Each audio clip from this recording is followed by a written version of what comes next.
Hello વિદ્યાર્થી મિત્રો, welcome to your class. વિદ્યાર્થી મિત્રો, આપણે જોઈ રહ્યા છીએ ઘનવત્તા સોલિસ્ટેટ. જો તેની અંદર અમે લાસ્ટ ટાઈમ વાત કરી દીધી થોડાક ગુણધર્મની અંદર ક્ષતિને ધ્યાનમાં લઈને. આજે વાત કરવાની છે આપણે મહત્વના બે ગુણધર્મ અને ચેપ્ટરોના એન્ડ તરફની થિયોરીને. અને એ થિયોરી એટલે વિદ્યુતીય ગુણધર્મ અને ચુંબકીય ગુણધર્મ. વિદ્યાર્થી મિત્રો, અલગ અલગ બે પ્રકારના ગુણધર્મો આજે આપણે જોવાના છીએ. ખાસ કરીને કાળજીપૂર્વક તમે એનસીઈઆરટી ટેક્સ્ટ મુજબનો કોન્સેપ્ટ તો ક્લિયર કર્યો જ હશે, તો આ કોન્સેપ્ટ તેના બેઝ પર જ આપણે આગળ વધારીએ છીએ. ચાલો, તો કોન્સેપ્ટ બેઝ આપણે આગળ વધતા તમારી પાસે અત્યારનો કોન્સેપ્ટ છે વિદ્યુતીય ગુણધર્મ. વિદ્યુતીય ગુણધર્મનું નામ પડે એટલે સમજી જવાનું કે તેને આપણે પટ સિદ્ધાંત દ્વારા આપણે એક્સપ્લેન કરીએ છીએ, પટ સિદ્ધાંત દ્વારા તેને સમજીએ છીએ. તો પટ સિદ્ધાંત શું છે તે વસ્તુ પહેલાં આપણે સમજવી યોગ્ય છે. ચાલો, પટ સિદ્ધાંત જે છે સામાન્ય રીતે એવો સિદ્ધાંત છે કે જે પદાર્થના ઘટક કણોની બાહ્યતમ કક્ષાની સમાન શક્તિ ધરાવતી કક્ષકોમાં સંમિશ્રણથી એક પટ સિદ્ધાંત રચાયેલો છે. ફરી એકવાર બોલું છું, બાહ્યતમ કક્ષાના જે પણ કક્ષકો છે, ફરી એકવાર બોલું છું, બાહ્યતમ ઘટક કણ આપણે કોઈ પણ હોઈ શકે છે. ઓકે, ધન આયન, ઋણ આયન ધ્યાનમાં લેતા હોય કે પછી કોઈ ધાતુમાં ભાગ લેતા હોય કે પછી કોઈ ચોક્કસ પ્રકારનું મિશ્રણ લેતા હોય, ધાતુઓનું મિશ્રણ, જેને આપણે કોઈ મિશ્ર પદાર્થની વાત કરતા હોય. અલગ અલગ એક્ઝામ્પલ બહુ બધા છે, એમાં કોઈ ચર્ચાનો વિષય નથી. પરંતુ તેનો એક વિદ્યુતીય ગુણધર્મ હોય અને એ વિદ્યુતીય ગુણધર્મ તેની બાહ્યતમ કક્ષાના જે પણ કક્ષકના ઇલેક્ટ્રોનો જે હોય છે તેના પર રહેલો હોય. અને પટ સિદ્ધાંતની અંદર સામાન્ય રીતે અલગ અલગ પટોની રચના કરવામાં આવે છે, પટોની સમજ સાથે તેને આગળ વધારવામાં આવે છે. અને એ બે પટ એટલે કે સામાન્ય રીતે વહેંચવામાં આવે છે વાહકતા પટ અને બીજો પટ છે એ છે સંયોજકતા પટ.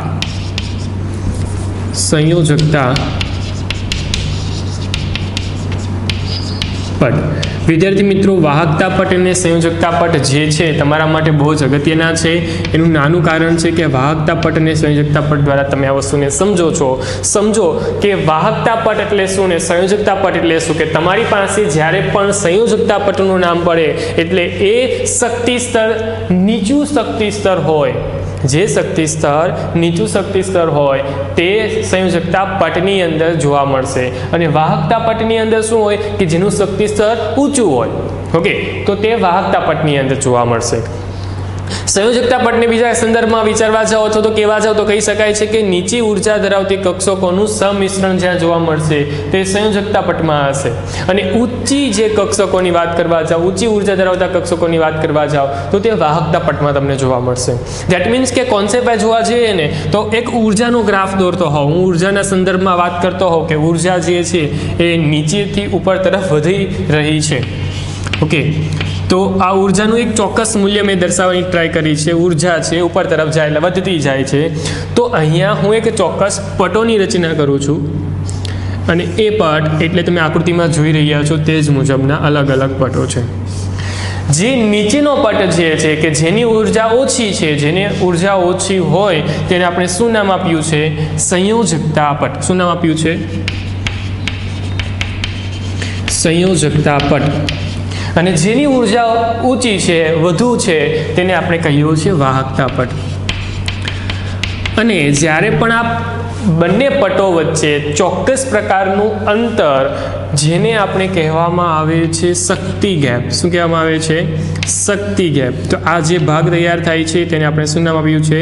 શક્તિ ગેપ. એટલે ઉર્જાનું ચોક્કસ મૂલ્ય કે જે આ ગેપ દ્વારા દર્શાવી શકાય છે. તો આમ તમારી પાસે કોન્સેપ્ટ મુજબ વાહકતા પટ અને સંયોજકતા પટ વચ્ચેના શક્તિના તફાવતને કહ્યો છે શક્તિ ગેપ. તમારી પાસે એક ઉપરનો પટ એટલે કે વાહકતા પટ છે, નીચેનો પટ એટલે કે સંયોજકતા પટ છે.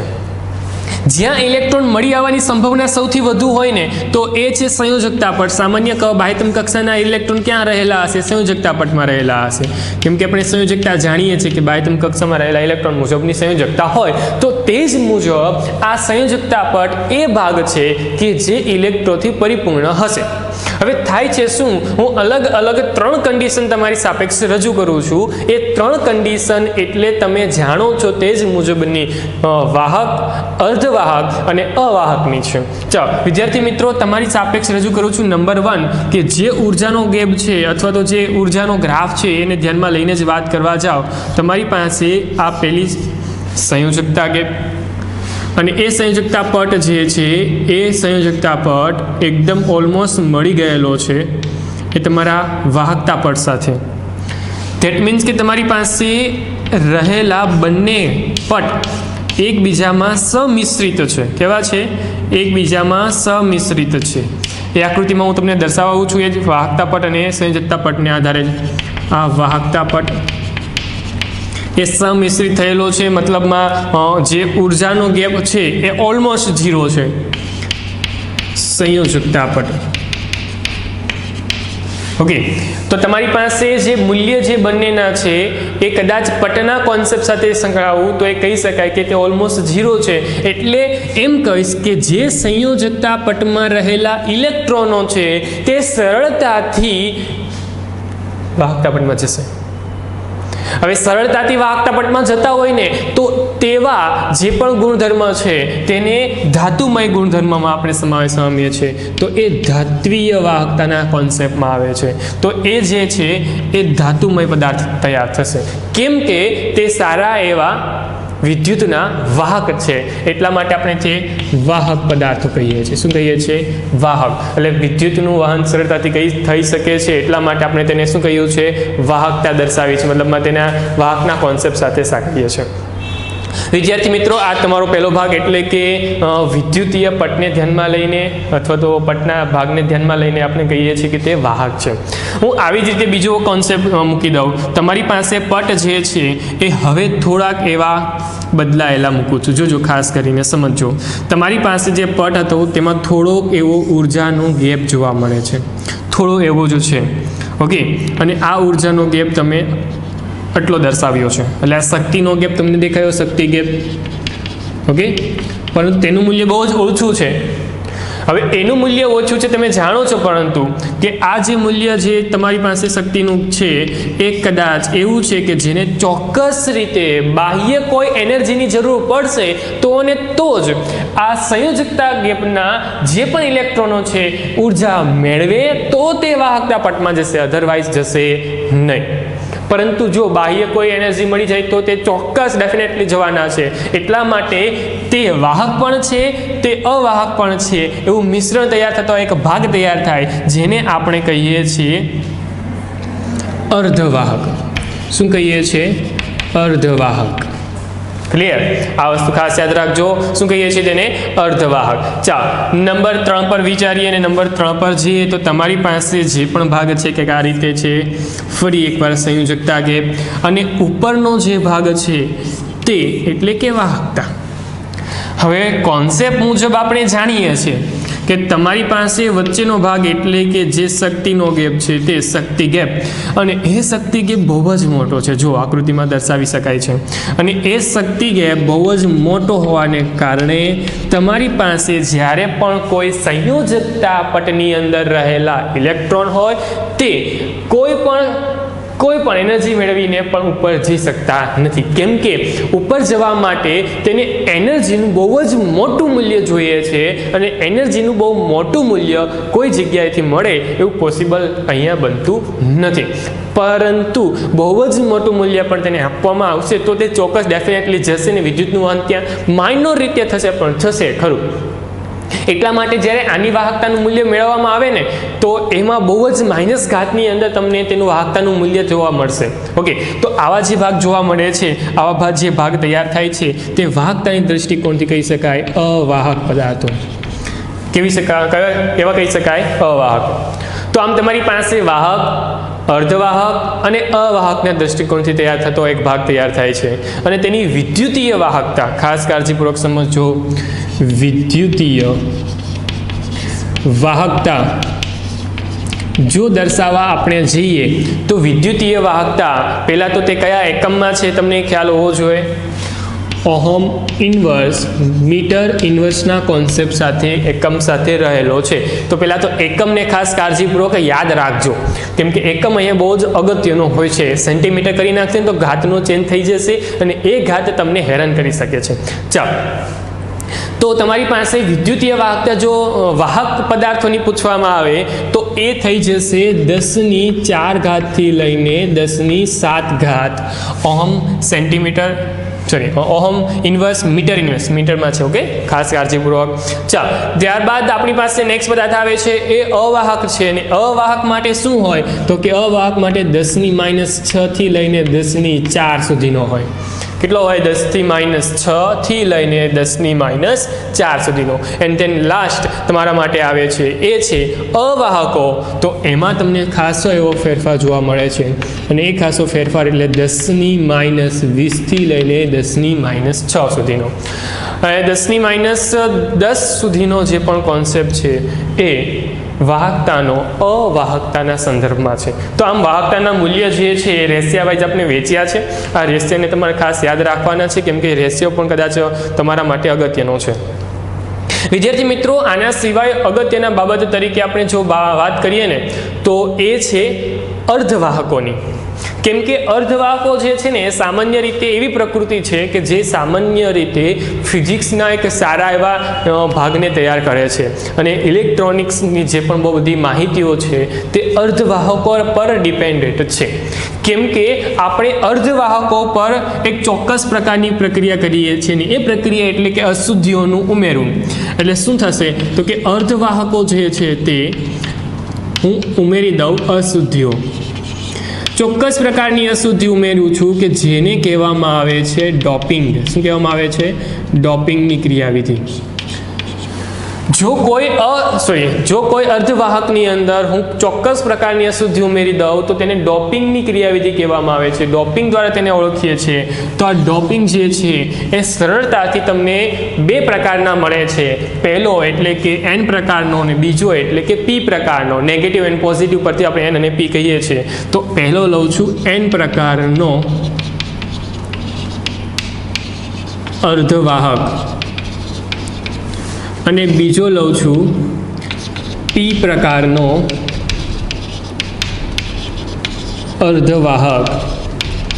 હવે અર્ધવાહકના મૂલ્ય તમે જાણો છો એ પહેલાં હું એ કહી દઉં છું કે જે અર્ધવાહકો છે પિરિયોડિક ટેબલમાં ક્યાં જોવા મળે છે. તો સામાન્ય રીતે સમૂહ નંબર 14ની જે પણ હરોળ છે ત્યાં તમને કદાચ ઝિગઝેગ આકારની અંદર પિરિયોડિક ટેબલની અંદર તમને જોવા મળે છે. તો પહેલાં તો એને યાદ રાખજો કે કયા કયા તત્વો તેની અવાહકની પ્રકૃતિની અંદર છે.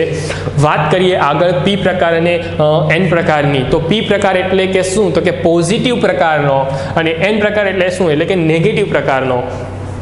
પોઝિટિવ અને નેગેટિવ કઈ રીતે તૈયાર થાય છે? મેં વાત કરી તે મુજબ સમૂહ નંબર 14. સમૂહ નંબર 14ના તત્વો કયા? તો કે સિલિકોન, જર્મેનિયમ. યાદ છે? તો એ સિલિકોન, જર્મેનિયમ એ પહેલો તત્વ મેં ડેફિનેટલી નથી લખ્યો, પરંતુ બીજા તત્વથી મેં લખ્યું છે.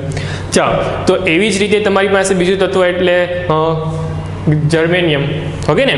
ચાલો, તો આવા તમારી પાસે જે પણ તત્વો છે સમૂહ નંબર 14ના છે. બાહ્યતમ કક્ષામાં કેટલા ઇલેક્ટ્રોન તમને ખ્યાલ હોવા જોઈએ તો કે 4 ઇલેક્ટ્રોનો છે. તો તેના માટે તેને નામ આપવામાં આવે છે ટેટ્રાવેલેન્ટ. ઓકે ને? શું કહેવામાં આવે છે? ટેટ્રાવેલેન્ટ. તો એને નામ આપવામાં આવ્યું છે ટેટ્રાવેલેન્ટ. હવે જો શું થાય છે તો કે બાહ્યતમ કક્ષામાં 4 ઇલેક્ટ્રોનો છે, તો બીજા 4 ઇલેક્ટ્રોનની ભાગીદારી કરવા માટે તેની જરૂર છે. પરંતુ જે તત્વ 4 ઇલેક્ટ્રોન ધરાવતો એને જરૂર છે તે નથી આપણે દેતા. તેના સ્થાને કોઈ એવા પ્રકારનો તત્વ દઈએ છીએ કે જેની પાસે 3 હોય અથવા તો 5 હોય. આ બે પ્રકારની પ્રકૃતિ તેને આપણે અશુદ્ધિના ભાગ સ્વરૂપે આપીએ છીએ. ફરી એકવાર બોલું છું કે તમારી પાસે સમજી લો કે એક્ઝામ્પલ તરીકે સિલિકોન છે. સિલિકોન હોય તો સ્વાભાવિક દૃષ્ટિકોણ મુજબ સિલિકોનની પાસે 4 ઇલેક્ટ્રોન છે, બીજા 4 ઇલેક્ટ્રોનની જરૂર છે, પરંતુ થશે શું તો કે તે આપશે નહીં. 4 ઇલેક્ટ્રોનની ભાગીદારી કરવાની જરૂર છે પણ આપણે તે આપતા નથી. તેના સ્થાને આપણે 3 અથવા તો 5, બાહ્યતમ કક્ષામાં 3 અથવા તો 5 ઇલેક્ટ્રોન હોય તેવા તત્વ આપણે તેને આપીએ છીએ કે જેને કારણે P અને N પ્રકારના જે અર્ધવાહકો છે તે ઉત્પન્ન થાય છે. જેમ કે વાત કરી દઉં N પ્રકાર. તો N પ્રકાર એટલે શું તો કે સામાન્ય રીતે સમૂહ નંબર 15. કે જેની બાહ્યતમ કક્ષામાં કેટલા હશે? 5 ઇલેક્ટ્રોન હશે. ઓકે, તો તમે જાણો જ છો તે મુજબ તમારી પાસે જે પણ પિરિયોડિક ટેબલ છે તેમાં રહેલા ઇલેક્ટ્રોન બાહ્યતમ કક્ષામાં 5 બાહ્યતમ કક્ષામાં 5 ઇલેક્ટ્રોન ધરાવતા તત્વોની શ્રેણી પોટેશિયમથી ચાલુ થાય છે કે જેમાં પેન્ટાવેલેન્ટ 5 ઇલેક્ટ્રોનોને કારણે શું કહું છું? પેન્ટાવેલેન્ટ.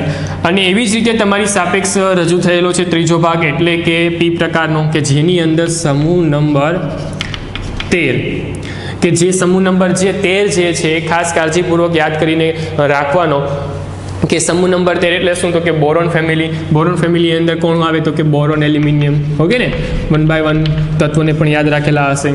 તો બાહ્યતમ કક્ષામાં કેટલા ઇલેક્ટ્રોન તૈયાર થયા? બાહ્યતમ કક્ષામાં 13 એટલે કે 3. ઓકે ને, તો એ ટ્રાયવેલેન્ટ કહેવાશે.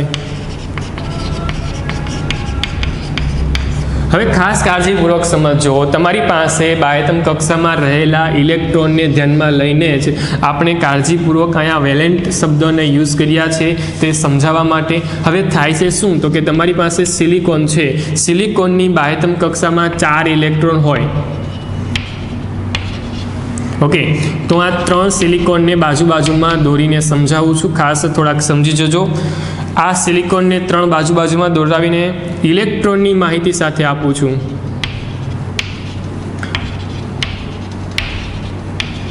ઓકે, તમારી પાસે આ 3 સિલિકોન છે. હવે એક સિલિકોનનું સ્થાન ખાલી કરીને તે જગ્યા પરથી હું સિલિકોનને દૂર કરી લઉં છું. ઓકે, સિલિકોન દૂર થયો તો ત્યાં શું આવવાની છે? આ અશુદ્ધિ આવવાની છે. હું પહેલાં અશુદ્ધિના સ્થાને મૂકું છું સમૂહ નંબર 15. સમૂહ નંબર 15નો તત્વ મૂકું પોટેશિયમ ફોસ્ફરસ. સરળતાથી ફોસ્ફરસ મૂક્યો તો એ ફોસ્ફરસની બાહ્યતમ કક્ષામાં કુલ 5 ઇલેક્ટ્રોન છે અને બાહ્યતમ કક્ષામાં 5 ઇલેક્ટ્રોન હોય તો તે 1 2 3 4 આ જે ભાગ ફક્ત દર્શાવ્યો છે ને તો ઉપર પણ છે, આમ પણ કન્ટિન્યુ છે, નીચે પણ છે, આ તરફ છે, મતલબ 3 ડાયમેન્શનની રીતે કોઈ પણ રીતે વહેંચાયેલા છે. ઓકે, તો એ રીતે વિચારવું.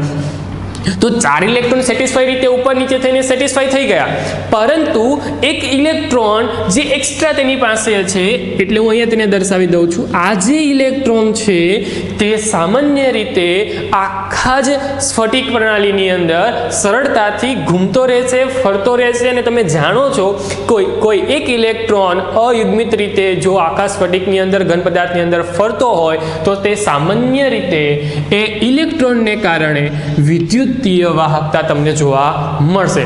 તે શું કરશે? તો કે આ જે ભાગ છે એ કોઈના સ્થાને જઈને બેસી જાય, એટલે આ ભાગ છે બીજા સ્થાને જઈને બેસી જશે. એટલે વાહકતાનું મૂલ્ય જે છે ઇલેક્ટ્રોનના એક ફેરફારને કારણે આગળ વધે છે. પરંતુ આપણે જો જાણીએ છીએ તે મુજબ આ જે ભાગ તૈયાર થાય છે ને એમાં એક ઇલેક્ટ્રોન બહાર છૂટો આટા મારે છે. ઇલેક્ટ્રોન એટલે કે માઇનસ ચાર્જિસ પાર્ટિકલ્સ, અને માઇનસ ચાર્જિસ પાર્ટિકલ છે એટલા માટે આ જે ભાગ છે આખો જ ઘન ભાગ, એ ઘન ભાગ સામાન્ય રીતે એ વિદ્યુત અર્ધવાહક તો છે જ, નો ડાઉટ, પરંતુ આખો જ પાર્ટિકલ્સ માઇનસ વીજભારિત થઈ જશે, -1 થઈ જશે. એટલા માટે તેને N પ્રકારનો એટલે કે નેગેટિવ પ્રકારનો અર્ધવાહક કહ્યો છે. આગળ વધીએ તો તમારી સાપેક્ષ જેમ અહીંયા મેં ફોસ્ફરસ મૂક્યો ને તો એ ફોસ્ફરસને હું દૂર કરીને હવે મૂકું છું કોઈ બોરોન. ખાસ કાળજીપૂર્વક સમજજો. હવે હું મૂકી રહ્યો છું શું? બોરોન. ચાલો ખાસ ધ્યાનપૂર્વક, તમારી પાસે જે ઇલેક્ટ્રોન હતા, ઉપરનો એક ઇલેક્ટ્રોન અહીંયા જેમનો તેમ, આ જેમનો તેમ, આ પણ જેમનો તેમ, તો તમારી પાસે જે પણ ઇલેક્ટ્રોનો છે તેના સ્થાને હું મૂકું છું હવે શું? બોરોન. હવે બોરોન મૂકીશ એટલે તમે જાણો છો તે મુજબ બાકીના 3 ઇલેક્ટ્રોન થયા. એ 3 ઇલેક્ટ્રોન એટલે કે એક અહીંયા જશે, એક અહીંયા જશે અને એક અહીંયા જશે. તો આ જે સ્થાન તમને જોવા મળે છે એ સ્થાન તમારા માટે ખાલી સ્થાન છે.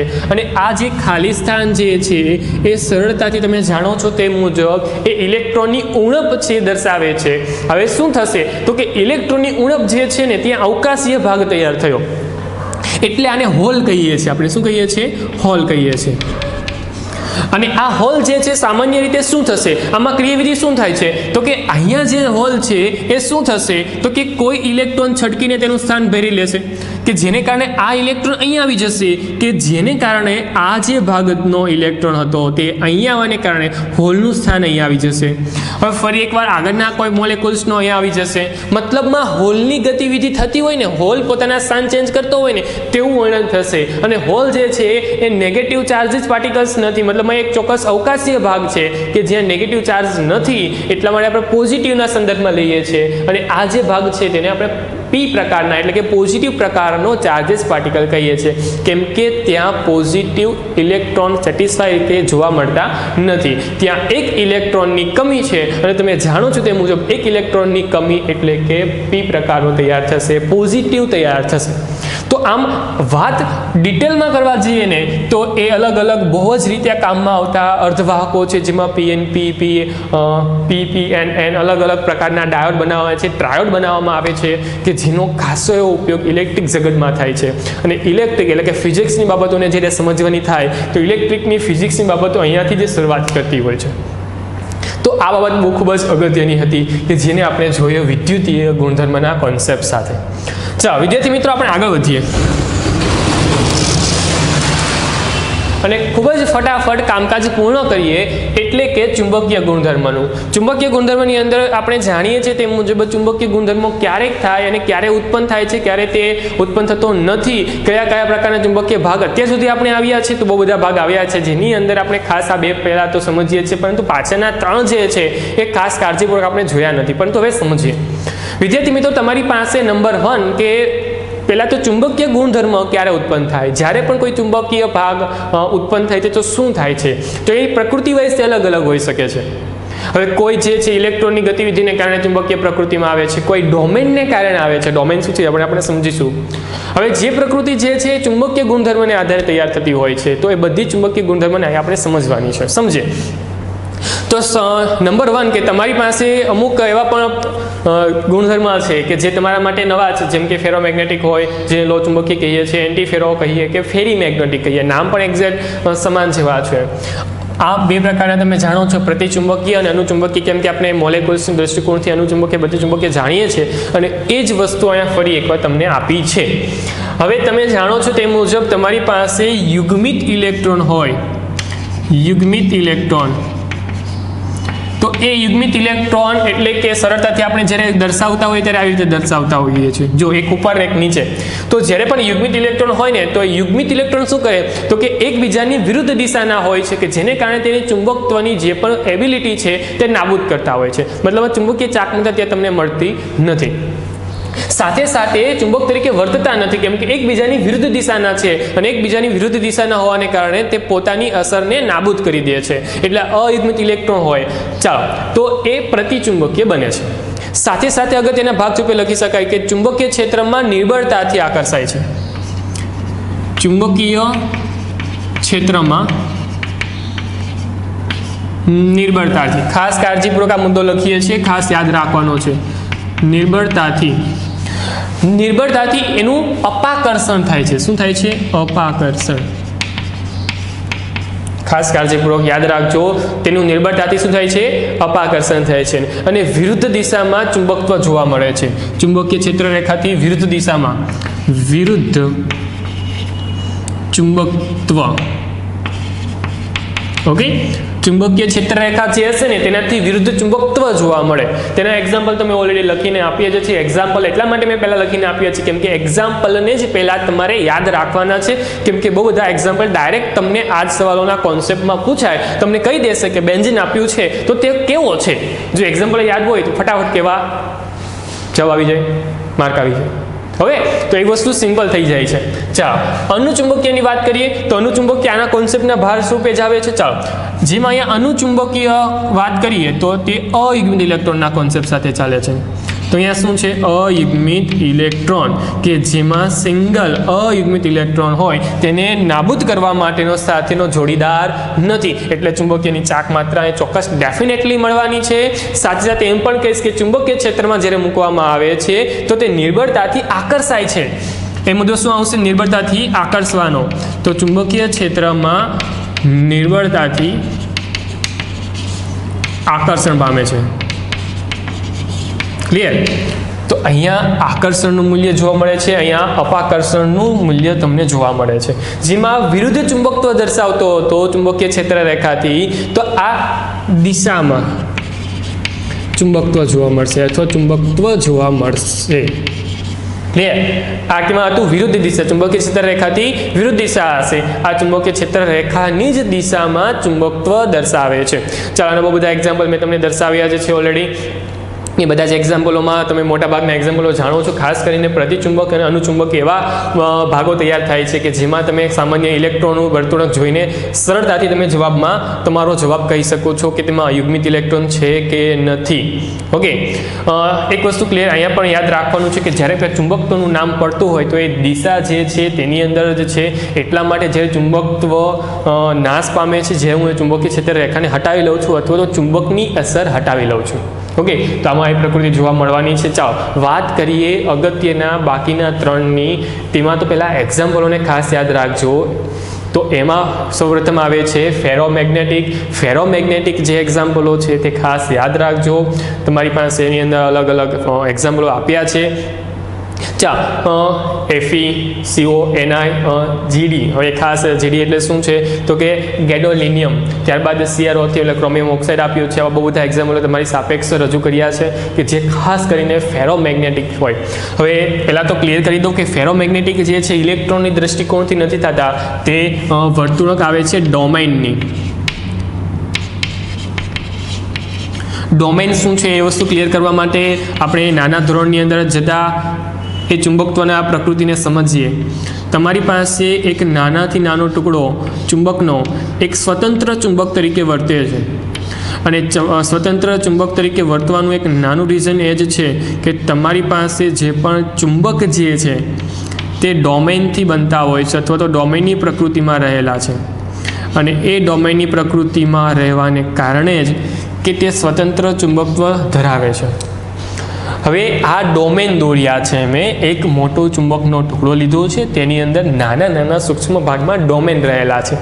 ડોમેનને પોતાની એક ચોક્કસ દિશા હોય છે અને એ દિશા કોઈ પણ હોઈ શકે છે કે જેને કારણે જ્યારે સિમ્પલ નોર્મલ કન્ડિશનની અંદર રહેલો હોય પદાર્થ ત્યારે એવી રીતે તૈયાર થાય છે કે આ બધા જ ડોમેન એકબીજાની વિરુદ્ધ રીતે અને સરવાળો 0 થાય, તેની ચુંબકીય દિશાનો સરવાળો કેવો થાય? 0 થાય તેવી રીતે ગોઠવાયેલા હોય.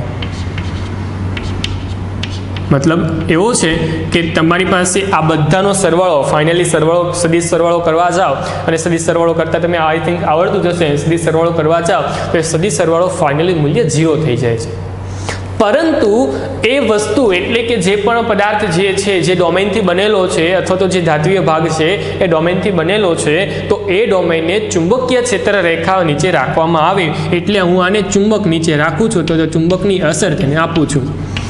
ચુંબકની અસર નીચેથી ઉપર તરફની છે એટલે તેની દિશા દર્શાવું છું. તો એ બધા જ ડોમેનની જે પ્રકૃતિ છે તે કંઈક આ રીતે દર્શાવવા માંગીશું. તે બધા જ ડોમેનની જે પણ પ્રકૃતિ છે એ એક દિશાની થઈ જાય છે. સમજાયું તમને? અને આ એક દિશામાં થઈ જવાનું એક નાનું રીઝન તમે જાણો છો તે જ મુજબ એ બધા જ ચુંબકીય ક્ષેત્ર રેખા નીચે અસર પામે છે અને તે કાયમી ચુંબક તરીકે વર્તે છે. ખાસ યાદ રાખવાનું છે, તે કેવું થઈ જાય છે? કાયમી ચુંબક થઈ જાય છે. ઓકે, ચાલો. તો એ ભાગ તૈયાર થાય છે જે કાયમી ચુંબક તરીકે વર્તે છે. પરંતુ આ પ્રકૃતિ ખાસ તમારે સમજવાની છે કે જે પણ ડોમેન છે એ સરવાળે 0 હતા, પરંતુ ચુંબકીય ક્ષેત્ર નીચે રાખવામાં આવે છે તો તે ચોક્કસ રીતે એક દિશાના થઈ જાય છે બધા જ ડોમેન, અને એક દિશાના થઈ જવાને કારણે તે કાયમી ચુંબકની પ્રકૃતિમાં આવી જાય છે. ચાલો નંબર 2 પર જઈએ, એટલે કે એન્ટી ફેરોમેગ્નેટિક. એન્ટી ફેરોમેગ્નેટિકમાં તમને અલગ અલગ એક્ઝામ્પલ આપવામાં આવ્યા છે જે સામાન્ય પ્રકૃતિ મુજબ ફેરોમેગ્નેટિકની એક નાની એવી કોપી છે. પરંતુ તમારી પાસે જે પણ એન્ટી ફેરોમેગ્નેટિકની પ્રકૃતિ છે ને તે એકાંતરે ગોઠવાઈને જોવા મળે છે. એકાંતરેનો મતલબ શું છે? તો એનસીઈઆરટી ટેક્સ્ટબુક મુજબ તમને આકૃતિ તમને આપી જ છે આઈ થિંક સો. અને એનસીઈઆરટી ટેક્સ્ટબુક મુજબ જે પણ આકૃતિ આપી છે તે કંઈક અલગ અલગ એકાંતરે તમને જોવા મળતા ભાગની આકૃતિ જ છે. જેમ કે અલગ અલગ એક્ઝામ્પલ દ્વારા હું તમને દર્શાવું તો એમ કહીશ કે તમારી પાસે કદાચ આ જ રીતે ફરી એકવાર દર્શાવી દઉં. ચાલો, ચાલશે. ઓકે, અહીંયા અલગ અલગ હતા તો અહીંયા ગોઠવાય કઈ રીતે? તો કે આવી રીતે એક ઉપર તરફ છે, એક નીચે તરફ છે, એક ઉપર તરફ તો એક નીચે તરફ. ધેટ મીન્સ કે તમારી પાસે જે પણ ડોમેન જે છે કે આવી રીતે ગોઠવાય. જેમ આપણે એ વાત કેમ કરતા હતા કે એકબીજાથી અસર નાબૂદ કરી દે છે, તો આમાં એવું જ થઈ જાય છે. જે ઉપરની દિશાના છે ને તેટલા જ નીચેની દિશાના છે. ઉપરની દિશાનું જે પણ મૂલ્ય છે એટલું જ નીચેની દિશાનું મૂલ્ય છે. અને સદિશ સરવાળો એવું કહે છે કે બંને સમાન દિશાના હોય, સમાન મૂલ્યના હોય, બંને વિરુદ્ધ દિશાના હોય અને સમાન મૂલ્યના હોય તો તેનો સદિશ સરવાળો 0 થઈ જાય. ધેટ મીન્સ કે અહીં મૂલ્ય તેનું 0 થઈ જાય છે. ઓકે, તો એ જ પ્રકૃતિ તમે અહીંયા ફેરોમેગ્નેટિકની વાતને ધ્યાનમાં લઈને કરી, પરંતુ દિશા જે છે તે અલગ અલગ અલ્ટરનેટ હોવાને કારણે કે સરળતાથી અમુક એક્ઝામ્પલો મેં તમને આપ્યા છે, ખાસ જોઈ શકાય. ચાલો, એટ ધ લાસ્ટ તમારી પાસે જે પણ પ્રકૃતિ લાસ્ટમાં આવે છે એ છે ફેરી મેગ્નેટિકની. અને એ ફેરી મેગ્નેટિક એટલે તમે જાણો છો તે મુજબ ફરી એકવાર ડોમેનને ધ્યાનમાં લઈને જ આપણે વાત કરવાની છે. તેની અંદર અસંખ્ય માત્રાની અંદર અલગ અલગ ડોમેનની વાત કરવી જરૂરી છે, પરંતુ ફરી એકવાર આવું જ દર્શાવીશું. હવે તમારી પાસે જે પણ ડોમેન તમે દોરીને આપ્યા હતા એમાં શું થાય છે તો કે તેમાં ડોમેન જે છે એ બે આ તરફના છે તો એક નીચે તરફનું છે, બે આ તરફના છે તો એક નીચે તરફનું છે. ઓકે, મતલબમાં પ્રકૃતિ વાઇઝ જોવા જઈએ ને તો એકબીજાની અસર નાબૂદ કરે છે. જેમ કે હું એમ કહું કે આ એકબીજાની અસર નાબૂદ કરશે, આ એકબીજાની અસર નાબૂદ કરશે, પરંતુ તેની સાપેક્ષમાં જે આવે છે ડોમેન તે પોતાનું ચુંબકત્વ દર્શાવશે. ધેટ મીન્સ કે તેનું ચુંબકત્વ બહુ જ નાનું છે પરંતુ તે દર્શાવશે ખરું. ઓકે, તે ચુંબકત્વ બહુ ઓછું દર્શાવશે, આની સાપેક્ષમાં નહીં, આની સાપેક્ષમાં તો બહુ જ ઓછું ચુંબકત્વ દર્શાવશે, પરંતુ આ પણ એક ચોક્કસ રીતે ચુંબકત્વ દર્શાવશે. બીજી અગત્યની બાબતો કે જેમાં ખાસ કરીને કાળજીપૂર્વક આ જોવાતા એક્ઝામ્પલો છે એ છે મેગ્નેટાઇટ, મેગ્નેશિયમ ફેરાઇટ અને ઝિંક ફેરાઇટ. તેના ખાસ એક્ઝામ્પલોને યાદ રાખવાના છે. બીજી એક નાની એડ કરતો બાબત એ છે કે જ્યારે પણ આવા એક્ઝામ્પલો જે ફેરી મેગ્નેટિકના છે, જ્યારે પણ ફેરી મેગ્નેટિકના જે પણ એક્ઝામ્પલો છે, કોઈ પણ એક્ઝામ્પલોની વાત કરી દઉં, એ એક્ઝામ્પલોને જ્યારે હું ગરમ કરું છું, શું કરું છું? ગરમ કરું છું, ગરમી આપું છું, તો એ ગરમી આપવાની સાપેક્ષ લઈને એ સરળતાથી અનુચુંબકત્વ પ્રકૃતિમાં ચાલ્યો જાય છે. કઈ પ્રકૃતિમાં? અનુચુંબકીય.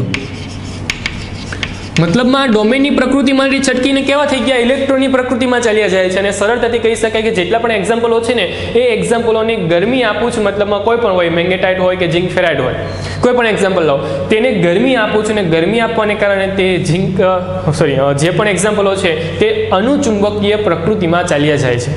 અને સરળતાથી તેનો આખો ગુણધર્મ ચેન્જ થઈ જાય છે ગરમી આપવાને કારણે.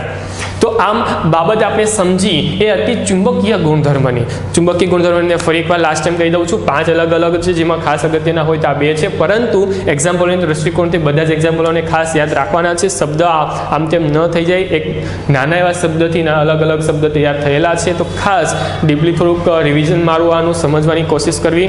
અને આ બંને ગુણધર્મને ખાસ કાળજીપૂર્વક સમજવા, જે વિદ્યુતીય હોય કે પછી ચુંબકીય હોય. ચુંબકીય ગુણધર્મ ખાસ ડિટેલમાં તમે સમજ્યું છે, ચુંબકીય ચાકમાત્રા કેવી રીતે મળવી તે પણ તમને કદાચ ખ્યાલ હશે જ. તેનું ફોર્મ્યુલા પણ યાદ રાખવાનું છે, BM તેનો એકમ પણ છે બોર મેગ્નેટોન. તો કદાચ આ બધી જ વસ્તુને ભેગી કરીને તમારે ખાસ કાળજીપૂર્વક આગળ વધવાનું થશે. તો આ બધી જ વસ્તુને ખાસ કાળજીપૂર્વક જોઈ લેજો, સમજી લેજો અને ત્યારબાદ સેશનને પૂર્ણ કરજો. આજના સેશનમાં બસ એટલું જ.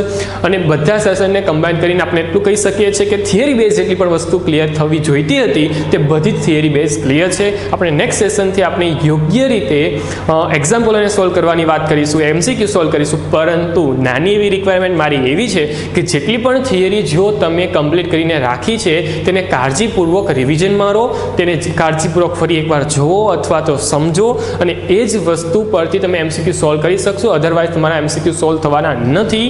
તો એમ જ નથી કરી શકાતા MCQ સોલ્વ. તમારે જો MCQ સોલ્વ કરવા છે તો પહેલાં થિયરીને કમ્પ્લીટ કરો. ઓકે, તો આ સેશનમાં બસ એટલું જ. વધુ આપણે નેક્સ્ટ સેશનમાં જોઈશું. Thank you so much.